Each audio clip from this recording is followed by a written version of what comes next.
President of the Senate, Hamad Lawa, has called on the federal government to, as a matter of urgency, provide proper health care, means of livelihood, and other forms of relief for internally displaced persons living in the Federal Capital Territory, Abuja. Lawa made this call during a visit together with other senators to the IDP camp in Wassa, a suburb of the Federal Capital Territory, Abuja, as part of the activities marking the second year anniversary of the 9th Senate. Lawa stated that the Senate will work to ensure good governance for Nigeria to continue to enjoy diversity with the hope to achieve legal framework for good governance at all levels. When they fall sick from a major sickness that would go beyond the capacity of a primary health care, that requires a secondary health care intervention, how do they get treatment? Are they left on their own to go and look for treatment? Or what do we do as a government? We have a national policy for refugees and people in camps like this. How are we up to date with implementation of the provisions of that national policy? It may sound too hard, maybe difficult questions, but they are necessary questions, and we owe these people. We owe them. Yes, NGOs contribute, but that is sympathy and empathy. These are Nigerians. They have every right, like every other Nigerian, to enjoy the support, the protection, and care for them to live here. But it's not our desire that they should continue to be here. The Senate President also stressed the need for vulnerable people living in the IDP camp to be protected in time of the security, as he disclosed that out of the over 7 billion naira being proposed for security agency, which will be adequate for the internally displaced person. None of our sisters and brothers in this camp wanted to be here or wish to be here. All of them are forced to be in an IDP camp. The rest of us who are not in this camp, and those of us especially in leadership positions,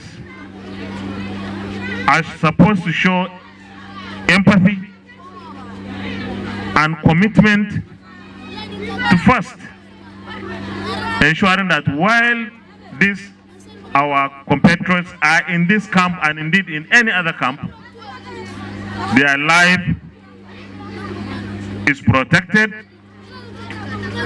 their dignity is protected. Speaking at the event, FCT Minister said IDP camp had drawn mechanic activity to the area of settlement while calling on government to invest more on infrastructure.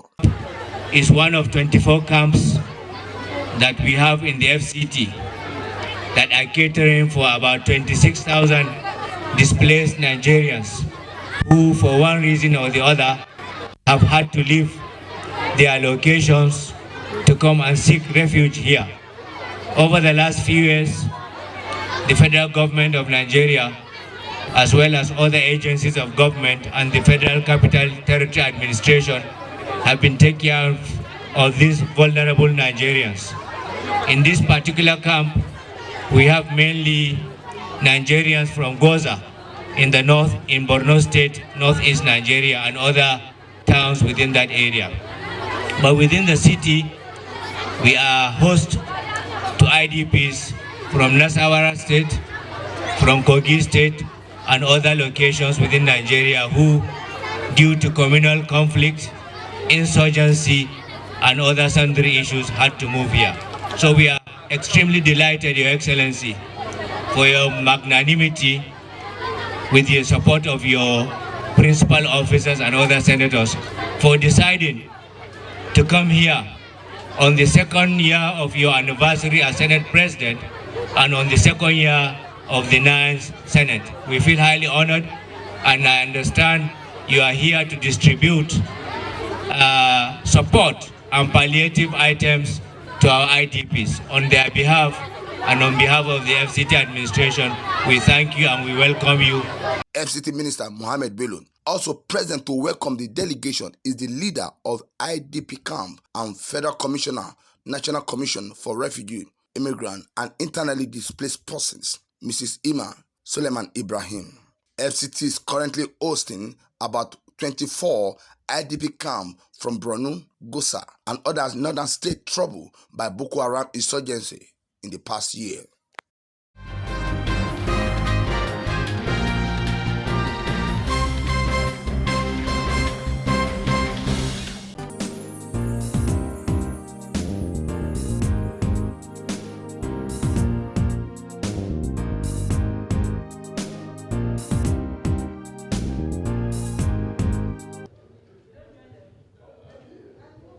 The Nigerian Senate has called on the Federal Ministry of Communication and Digital Economy to do all within its reach in tackling the various security challenges confronting the country. The Senate position was given at an interactive meeting with Senate Committee on Communication and Legislative Compliance with the Minister of Communication and Executive Secretary of Nigerian Telecommunication Commission in Abuja.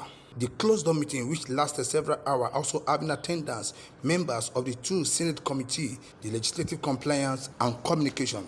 Chairman, Senate Committee on Legislative Compliance, Senator Adelere Adeyemi Oloriowo, told journalists after the meeting that the communication is very vital to the fight against insecurity facing the country. Meeting here today with the Honorable Minister of Communication is to find a way of using digital and modern technology to stem down the wave of crimes and insecurity in the country. And therefore, during the meeting, issues were raised as to how the existing policy is really impacting on the security situation and how to improve on it to make sure that the security situation is improved in such a way that the economic situation of the country and the unity of the country will be achieved. Senator Oloriowo also gave assurance that there will be tremendous improvement in the drive against insecurity in the country after the meeting. I'm very glad, and I'm assuring Nigerians that with this meeting, there will be tremendous improvement on the state of our security in the country. And I'm assuring Nigerians that, as I earlier said during my remark, that no war is ended in the battlefront. You still come to round table. So communication is very, very important, and I'm assuring Nigerians that things will get improved, and our meeting will impact you. The impact of the meeting will be felt very soon. One thing I want to put across to all Nigerians is that if we look critically, it's not totally that our laws, our constitution is not really working. On his part, Minister of Communication and Digital Economy, Issa Patami, disclosed that numbers of measures are currently being taken to tackle the security problem in the country. And this is what brought about the revised national policy on NIN and SIM registration in Nigeria, which was launched and unveiled by President Muhammadu Buhari GCFA on the 6th of May 2021. We assure this committee that we will continue to come up with policies that will support our security institutions to be very successful, because technology today is the key to the security of each and every nation. So we want to ensure that we always come here, come up with solutions and recommendations for the respected chamber to look into it and see how our security institutions can be mandated to implement. From National Assembly, Abuja, Nigeria, Muyiwa Bamdele reporting.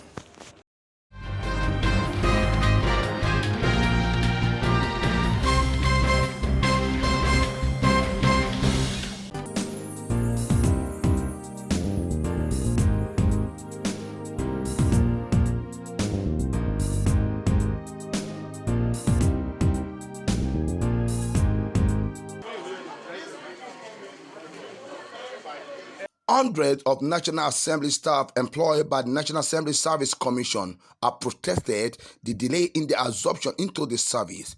The group, which carried out the peaceful protest at the National Assembly complex, lamented that since 2018 they were yet to resume despite having done 75% of the necessary documentation required. Speaking on behalf of the group, Iyanolu Ababatunde said they have waited to no avail and they are asking why some of them were absorbed while others are still at home. Amongst the demand, they are asking for justice from National Assembly management to resume duty within 7 working days. We are given an employment letter by the National Assembly Service Commission dated 2018, and out of all of us giving the letter, some have been absorbed and some of us are yet to be absorbed into the National Assemblies. But the Commission did the employment, which is normal. And we've always asked, and it said that they've given reasons ranging from no resources to absorb us, and some others in the same group were absorbed. It was 2 years in April that they got into the system. Until now, I'm talking to you, we are yet to be absorbed. And the question is, what's happening? All hopes have been on high. And it's as if nothing is happening concerning our issue. So we came this morning, peaceful movement. What's happening? What's our faith? How long do we have to wait? That's all we've come for, nothing more and nothing less. As you can see, we are peaceful, we are not arguing with anybody, we are not chanting, and we are not saying anything. But representatives are going to speak on our behalf just because we want it to be peaceful. You may ask, what have we done before now? We've been to the assembly several times, we've met top management staff, we've tried every means possible to meet the clerk of the house. But it's as if we are pushing it. But our pain and our plight is, out of all of us giving the letter, some people have been absorbed and some are yet to be absorbed. So on what criteria were they absorbed? No resources? There are resources to accommodate them. And it will interest you to know that some of us who have this letter, like the doctors amongst us, they've been working. And the needful needs to be done. We've only come here to say, please, we need help. The Commission is very much aware of this situation. Sometimes in 2018, before the expiration of the tenure of the immediate past Commission, a recruitment exercise was conducted and a number of candidates were employed. After the expiration of the tenure of the immediate past Commission, the then management went ahead to further employ additional staff apart from the ones that were employed by the immediate past Commission. The issue generated a lot of problems, and as a new commission, upon our inauguration, among the issues we inherited was this particular issue. We have met severally with the management of the National Assembly with a view to resolve the issue. Discussions are still ongoing. The leadership of the National Assembly is also aware of this problem, and we are hopeful that before the end of this quarter, something positive will come up as far as their assumption of duty. The Commission has fully documented them. They have appointment letters that were issued by the Commission that are legitimate, they are original, they are authentic. So we are fully aware of the situation. We share their pain because they are our subjects. We represent them in the Commission. And like I said, we are fully aware of the situation. They have met with us in the Commission severally, and we kept on assuring them that we are working together with the management to make sure that this issue is resolved amicably. They are also demanding that all medical doctors, workers be documented immediately. Reacting, National Assembly Service Commissioner Northwest Bilami Shinkafi said the commission is looking into the situation, assuring that it will resolve before the end of this quarter.